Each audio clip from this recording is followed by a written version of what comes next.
The New York skyline was just beginning to glow when the doors to Good Morning America's Times Square studio opened and Ryan Gosling walked in. No entourage, just a quiet nod to the receptionist, a polite morning to a staffer juggling coffee trays, and a handshake for the producer who met him backstage. He'd done this 1,000 times before. Promotional interview, 8-minute segment, a few safe questions about his latest film, Final Redemption, a quirky, soulful drama about identity and second chances. Maybe a Barbie reference. Plug the movie, smile, done. He wasn't expecting a war zone. Not today. Before we jump back in, tell us where you're tuning in from, and if this story touches you, make sure you're subscribed, because tomorrow I've saved something extra special for you. Dressed casually but sharp, Gosling made his way to the green room. His publicist, Andrea, trailed close behind, whispering last-minute reminders. You'll talk about the redemption arc, the father-son angle. George may ask about legacy, but it shouldn't be anything heavy. Gosling nodded. Legacy was fine. Aging was inevitable. He smiled slightly, the kind of smile that said, I've been doing this longer than most of you have been alive. Meanwhile, inside the control room, George Stephanopoulos was reviewing cards, but not the ones the publicist had seen. These were handwritten, last-minute additions marked in red. A junior producer hesitated before asking, George, we're staying on movie promo, right? George barely looked up. We'll get there. The stage manager gave a countdown. Live in 3, 2, music, studio lights. Cue the split screen of smiling hosts and eager fans outside the window. George turned to camera, his professional smile locked in place. He's brought us everything from The Notebook to Barbie. Please welcome Ryan Gosling. Applause, warm, genuine. Gosling entered and took his seat, flashing a relaxed smile. The morning felt routine. He had no idea what was coming. Good to be here, Gosling said, his voice unmistakable, that low, measured tone the world knew by heart. He settled into his chair across from George, who returned the smile with practiced warmth.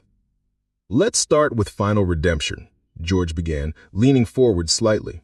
It's got a lot of emotional weight, loss, regret, fatherhood. What pulled you into this story? Gosling answered with clarity and calm. He spoke about the script, about what it means to look back on a life and want to make peace with your past. His voice was steady, every word thoughtful. There's something beautiful about characters who've made mistakes but still believe they can do better. That's what drew me in. George nodded, listening, his posture attentive. You've always gravitated toward complex characters, from Drive to La La Land to this. Is there a common thread you're chasing? I think I'm drawn to people who are trying to figure themselves out, which, let's be honest, describes most of us on any given Tuesday. The audience chuckled. Andrea relaxed backstage, thinking this would stay safely on track. The film deals with second chances, George continued, still in comfortable territory. Do you think Hollywood gives actors second chances the way it should? Gosling tilted his head thoughtfully. I think Hollywood's pretty forgiving if you're willing to do the work.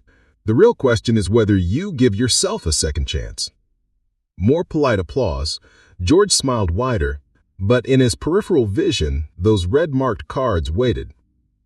That's beautifully put, George said, though something in his tone had shifted, barely perceptible, but there. Speaking of doing the work, the transition was so smooth that Gosling almost missed it. Almost. George glanced at his cards, though he didn't need to.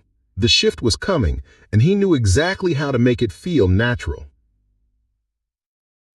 George settled back in his chair, the movement almost imperceptible, but deliberate. He'd found the pressure point. Now came the real test. Let me ask you something else, George said, his voice still carrying that professional warmth, but with an edge creeping in. You've had some incredible highs. La La Land, the Oscar nomination, Barbie breaking records. But if we're being honest, there have been some less successful ventures. Blade Runner 2049 was critically acclaimed but underperformed. First Man barely made back its budget. Do you ever worry you're becoming too selective? Maybe playing it too safe? Gosling's jaw tightened almost imperceptibly. I choose projects that speak to me. Box office is one measure of success, but it's not the only one. Of course not. But some critics have said, and I'm just relaying what's out there, that maybe you've been coasting on a certain persona since Drive. That moody, mysterious thing. Are you concerned that audiences might be getting tired of, well, variations on the same character? The audience was quieter now. A few shifted uncomfortably in their seats. Andrea took a step closer to the stage area, her protective instincts kicking in. Gosling's response came slower, more measured. If people are seeing the same character in every role, that says more about how they're watching than how I'm performing. It was a subtle counterpunch, and it landed, but George wasn't backing down. That's an interesting way to put it, George said, leaning forward slightly. But when Entertainment Weekly calls your recent work Ryan Gosling being Ryan Gosling in different outfits, doesn't that suggest maybe it's time for a bigger creative risk? The temperature in the room had dropped. Gosling looked at George for a long moment, his expression unreadable, but somehow more intense than before.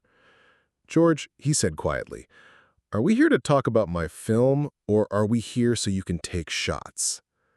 George's smile never wavered, but something predatory flickered behind his eyes. He'd been waiting for this opening, the moment when Gosling showed he could be rattled. "I'm just asking the questions our viewers want answered," George said smoothly.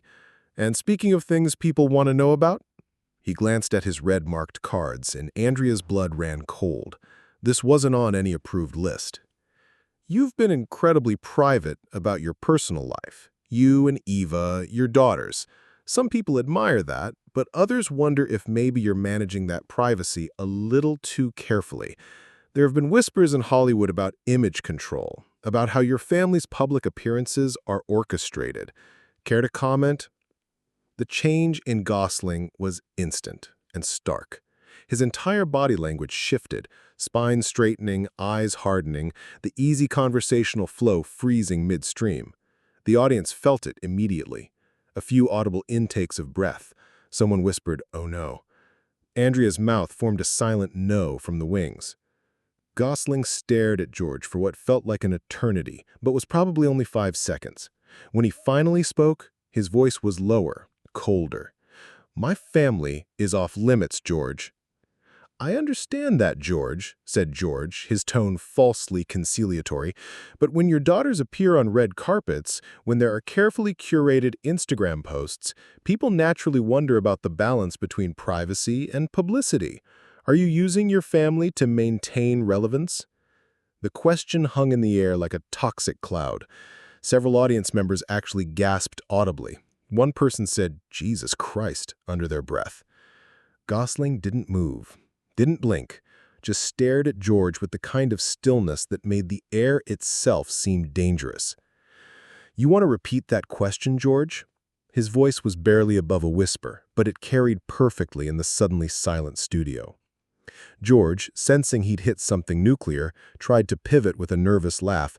"I'm just saying what people are thinking." "No," Gosling cut him off. "You're saying what you're thinking." The studio had gone from television bright to funeral quiet. Even the crew members had stopped their usual background movements, sensing something was about to detonate. Gosling leaned forward slightly, his voice deadly calm. "Let me be very clear about something, George. My partner and my children are not content for your show. They're not talking points. They're not fair game for whatever ratings grab you think this is." George's professional composure was starting to crack. A bead of sweat appeared at his hairline, but he pressed on, either unable or unwilling to back down. "I respect that, Ryan, I do, but when I'm a public figure, I talk about my work. When I choose to share something personal, that's my choice. What I don't do is sit here and let you fish for gossip about my family disguised as journalism." The control room was in chaos. The director was gesturing frantically, trying to decide whether to cut to commercial or let this train wreck play out. The producer, who'd asked earlier about staying on movie promo, was now quietly updating his resume in his head. George, perhaps sensing he'd pushed it too far but unable to stop himself, made the fatal error of doubling down. Look, I get it. You want to protect them, but isn't there something slightly calculating about how their public image is managed? The timing of appearances, the... He never got to finish the sentence. Gosling's hand moved to his lapel mic, fingers finding the clip. His voice, when he spoke, was so quiet that the boom operator had to strain to catch it, but every word was crystal clear. "We're done here." The mic came off. The small plastic device hit the coffee table between them with a sharp click that seemed to echo through the entire studio. George tried one last desperate laugh. "Come on, Ryan, we're having a conversation." Gosling stood up, the motion fluid and final. He looked down at George, then directly into the camera. The walkout was about to begin. Standing now, Gosling looked at George with the kind of controlled intensity that had made him famous. But this wasn't a performance. This was real, raw, and absolutely final. "You know what the difference is between a conversation and an ambush, George?" His voice carried perfectly across the silent studio. No mic needed. A conversation has respect. This had an agenda. George tried to salvage something, anything. "Ryan, please, sit down, we can—" No. The word cut through the air like a blade. "We can't. Because you just accused me of exploiting my children for publicity. On live TV, in front of millions of people." The audience was frozen. Some had their phones out, already recording, sensing they were witnessing something historic. Others just stared, mouths slightly open, not quite believing what they were seeing. Gosling stepped back from his chair, creating physical distance between himself and George. "You know what the difference is between a conversation and an abuse, George? You want to question my acting choices? Fine. You want to talk about box office numbers? Have at it. But the moment you suggest I'm using my kids as props, we're done." Andrea appeared at the edge of the stage, not sure whether to intervene or just document the carnage. George, his face now visibly flushed, made one last desperate attempt. "Look, I didn't mean to imply—" "Yes, you did. That was exactly what you meant to imply. The only question is whether you're proud of yourself for it." In the control room, the director finally made a decision. "Keep rolling. This is television history." Gosling turned toward the camera, addressing the audience directly. His voice was calm again, but there was steel underneath. "There's something to be said for knowing when a conversation is over. This one was over the moment my family became your content." He started walking toward the side exit. George, sitting alone at the desk now, looked smaller somehow, diminished. "Ryan, come on, don't leave like this." Gosling paused at the edge of the set, turning back one final time. When he spoke, it wasn't to George, it was to the camera, to everyone watching at home, to everyone who would see this moment replayed endlessly online. "You know what the difference is? I came here to talk about a film I'm proud of, a story about redemption, about second chances, about people trying to do better." With precision. What I found was someone more interested in cheap shots than real conversation. The audience was completely silent now. Even the crew had stopped moving. There's a scene in the movie where my character has to decide whether to keep fighting or walk away, whether his dignity is worth more than winning an argument. Gosling's eyes found the main camera. Turns out, that's not just good writing, that's good advice. He looked back at George, who was now visibly sweating under the studio lights. "George, I hope whatever ratings bump you think this will give you is worth what you just did to your credibility." And then, the moment that would be clipped and shared millions of times, Gosling looked directly into the camera one last time. For everyone watching at home, remember this: you don't have to sit through disrespect just because someone's pointing a camera at you. Know your worth, know your boundaries, and know when to walk away. He turned and headed for the exit. Andrea fell into step beside him, whispering urgently, "Ryan, the fallout from this will be what it is," he said quietly, not breaking stride. "Some things are more important than avoiding fallout." Behind them, George sat frozen at the desk, the show's theme music nowhere to be heard, the teleprompter blank. millions of viewers watching him try to figure out how to fill the remaining 6 minutes of airtime. The studio door closed behind Gosling with a soft click that somehow seemed to echo. In the control room, chaos reigned. The director was shouting into his headset, "We need something, anything, weather, traffic, I don't care, just fill the time." On set, George sat alone, attempting to regain composure while internally combusting. "Well," he managed, his voice shaky, "we'll be right back after this break." But there was no break music, no commercial cue, just George sitting at a desk, looking like a man who'd just watched his reputation walk out the door. The audience members were already on their phones. Within seconds, shaky vertical videos of the confrontation were uploading to TikTok, Twitter, Instagram. The hashtags started immediately. Hashtag Ryan Gosling walkout, hashtag respect Gosling, hashtag GMA meltdown. Outside the studio, Ryan moved through the corridor with Andrea at his side. His phone was already buzzing with calls from his agent, his manager, probably half of Hollywood. "Jesus Christ, Ryan," Andrea whispered as they reached the elevator. "You just broke the internet." Gosling pressed the down button, his expression unreadable. Maybe the internet needed breaking. The elevator doors opened, and as they stepped inside, Andrea couldn't help but smile. "You know what? I've been doing this for 15 years, and I've never seen anyone shut down a hit job like that." "It wasn't a hit job," Gosling said as the doors closed. "It was just a reminder that some people will say anything for a viral moment." 3 floors down, in ABC's lobby, a small crowd had already gathered. Word traveled fast in the digital age. By the time Gosling and Andrea reached the street, hashtag Ryan Gosling walkout was trending worldwide. On Twitter, Ryan Gosling just gave a masterclass in setting boundaries. That's how you handle a bully with a microphone. On Instagram, the way he protected his family while staying classy, that's a man. On TikTok, POV, you're George Stephanopoulos and you just ended your own career. But there were critics too. Ryan Gosling couldn't handle a few tough questions. If you can't take the heat, don't do press. Back in the studio, George was attempting damage control, but the horse had already left the barn, galloped down Broadway, and caught a flight to Los Angeles. By evening, the clip had 50 million views across platforms. Late-night hosts were already writing monologues. The View cleared their schedule to discuss it. Cable news panels debated whether Gosling overreacted or if George had crossed an unforgivable line. The public split predictably. Team Gosling praised him for setting boundaries and protecting his family's privacy. Team Stephanopoulos argued that tough questions came with celebrity territory, that walking out was childish, unprofessional. But the numbers told a different story. ABC's phone lines were flooded with complaints. Sponsors for Good Morning America started making quiet inquiries about brand safety.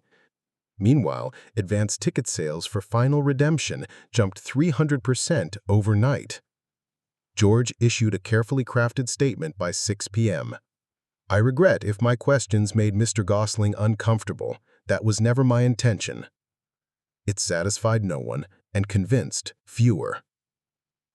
Gosling, characteristically, said nothing publicly for 3 days. Then, at exactly 9 a.m. on Thursday, he posted a single tweet. "Sometimes the most powerful thing you can say is nothing at all. Sometimes the most powerful thing you can do is walk away." Final Redemption, in theaters Friday.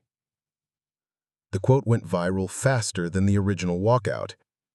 6 months later, media studies professors were teaching the incident in ethics classes. PR firms used it as a case study in crisis management. Young actors cited it when setting boundaries with interviewers. George Stephanopoulos kept his job, but his interview style noticeably softened. He never quite recaptured the edge that had made him famous, and privately, colleagues said the incident had shaken him more than he'd meant. Gosling won the Oscar that year for Final Redemption.